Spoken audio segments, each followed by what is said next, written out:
Good morning. I have a big announcement to make today. I am announcing the release of my new book. It's called Hell Exists, but Only for the Living, The Origins of Hell. So here's what happened. My first book was about near-death experiences. And as I started researching near-death experiences, one of the first things that I noticed was differences in the fundamental data. So I look at near-death experience accounts as pure data. I don't have any bias. I didn't when I started doing the research, and even now, I didn't have any bias going in.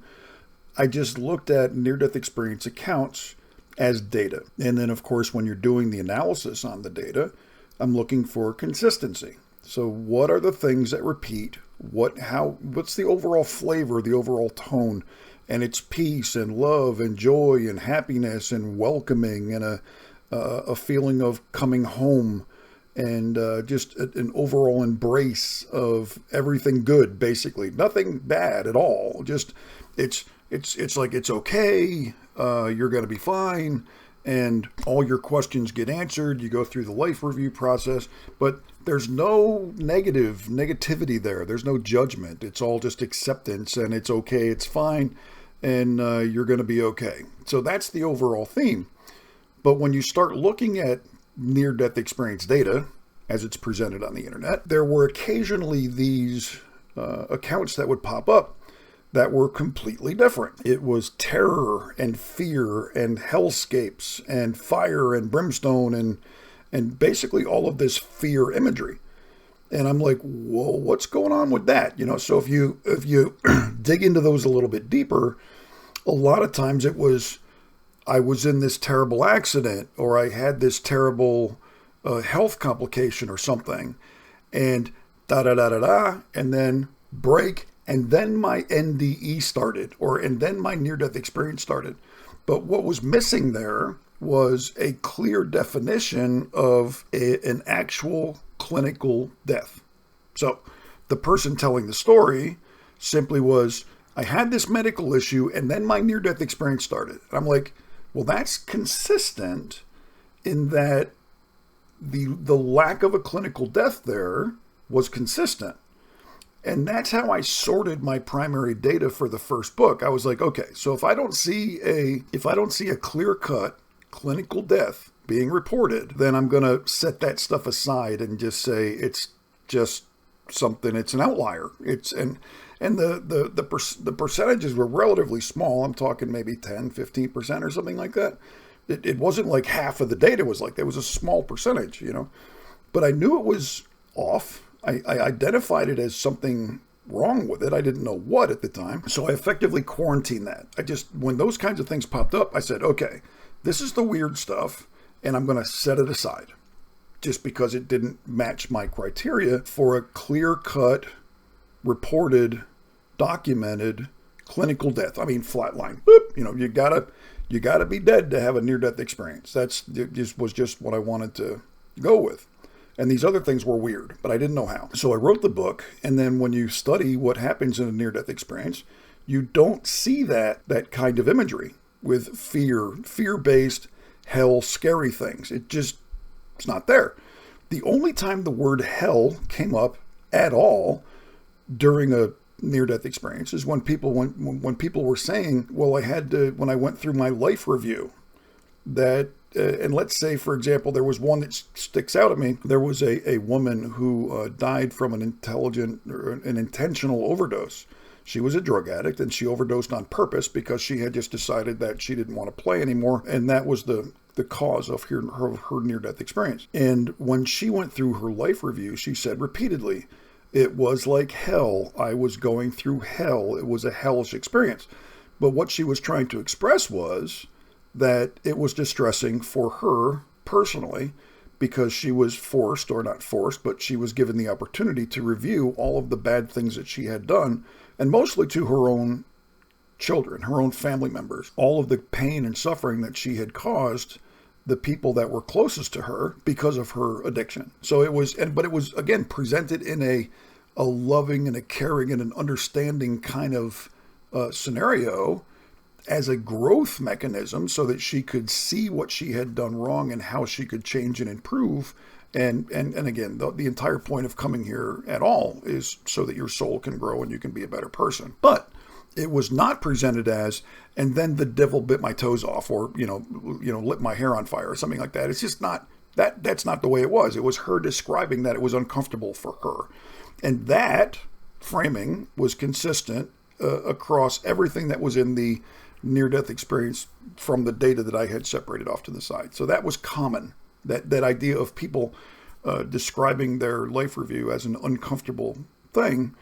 So I came away from all of that just basically saying, hey, listen, hell doesn't exist. Hell is not a thing. And that was the position that I took. And again, hell in the traditional sense of, you either go to heaven or you go to hell. There's St. Peter at the gate, and he's going to direct traffic left and right. You go up, you go down, you were good, you were bad. That's just not in the data. I'm sorry, it's just not there. So I put that out there. I started to, promote the first book and with the website and on social media and stuff. And basically everything that I just outlined right here was what I put out there, that hell doesn't exist. It's just not in the data. And I immediately got all kinds of strong pushback. You don't know what you're talking about. You're lying. Setting aside all of the super religious people that were saying that, basing on their own religious beliefs, criticizing me because of what I was saying for religious reasons, putting that aside. But people were pointing to specific references saying, what about this guy? What about that guy? Look at this account. You don't know what you're talking about. I went, okay, fair pushback. I get it. I understand. So let me stop what I'm doing here. And as an actual honest broker, an honest analyst of intelligence and information and data, let me go back and take another look. So I did. That's the process that got me there. So I said, all right, let me stop doing the book promotion on book one and let me take a hard look at this, what were called distressing NDEs, distressing near-death experiences. It's an entire, if you look at the IANDS website, the International Association of Near-Death Studies, they have entire categories dedicated to distressing near-death experiences.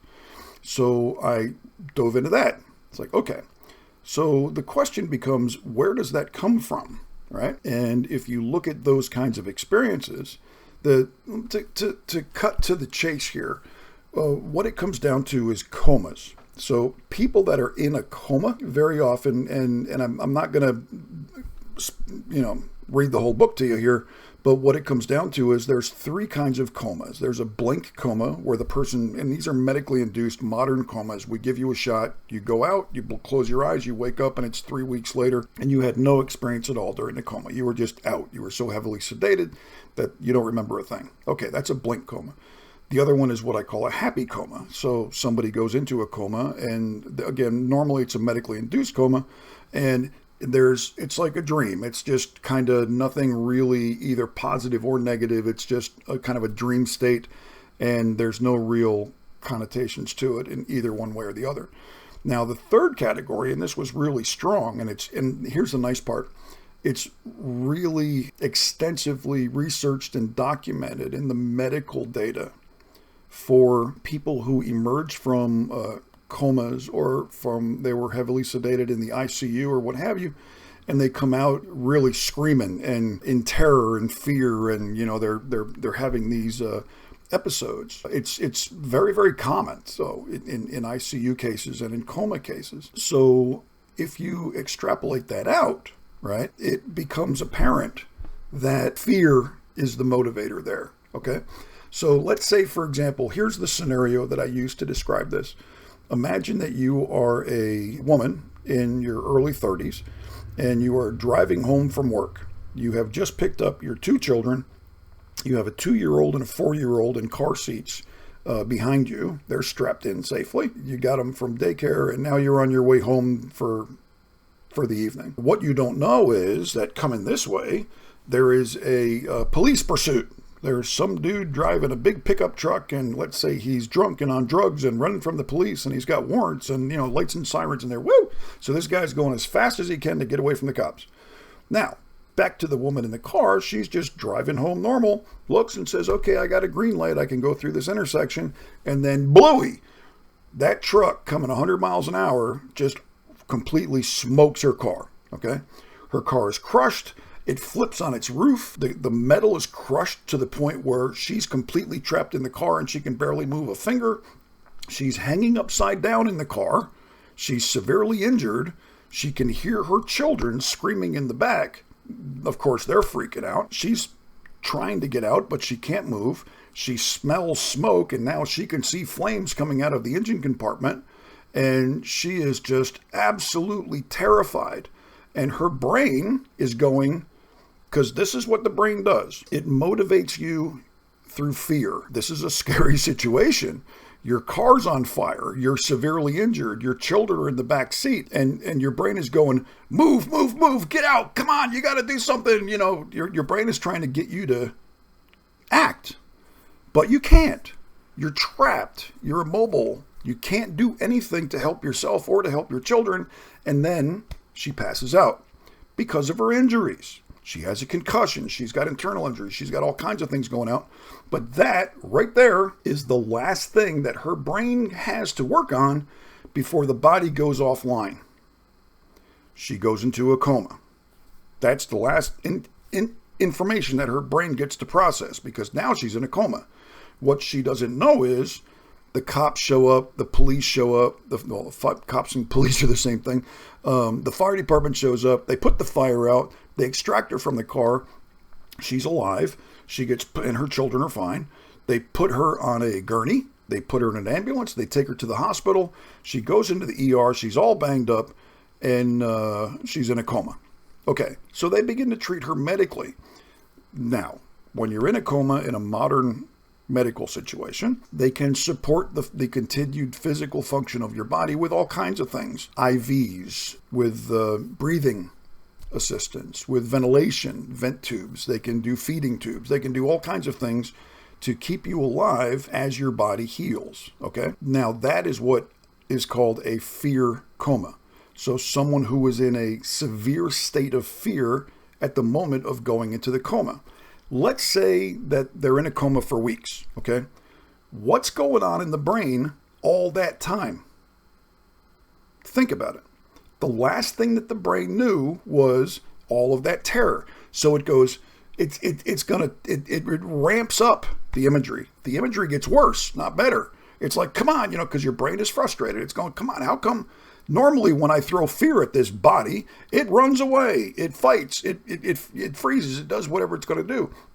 In this case, it's not doing nothing. So it's going to continue to blast that imagery out there.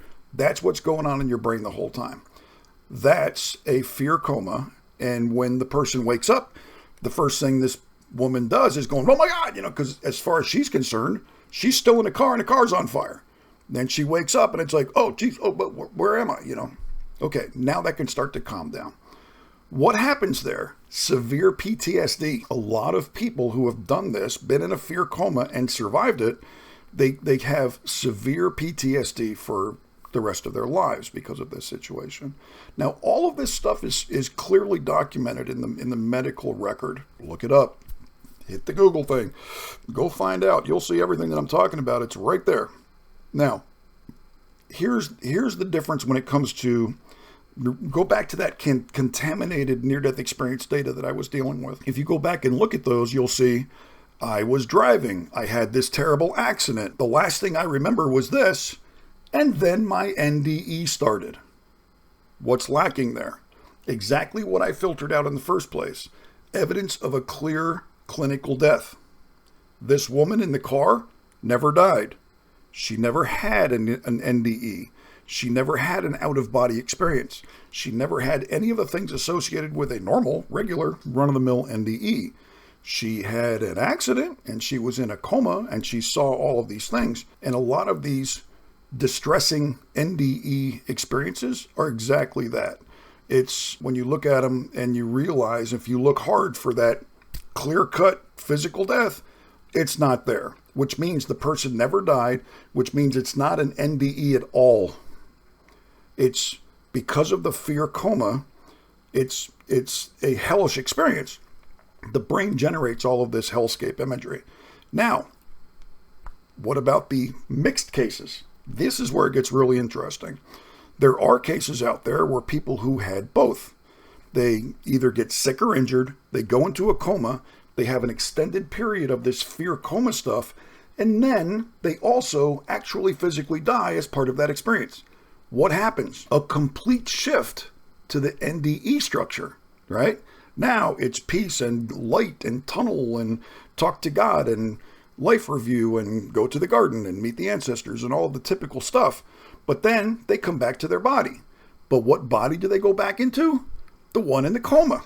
Okay, because the doctors go, oh crap, he died. Okay, medicine, shock, do whatever they're going to do. Get the dude back alive. Now his soul comes back into his body and he's back in hell. All right? When that guy wakes up and you interview him, he's going to tell his story. It's going to be the two things welded together without a timestamp. He's telling the truth. He's not lying about it.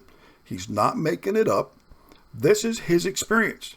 But it is impossible, literally impossible, for anybody that went through that scenario to be able to separate them into, oh, this is the part when I was in a coma.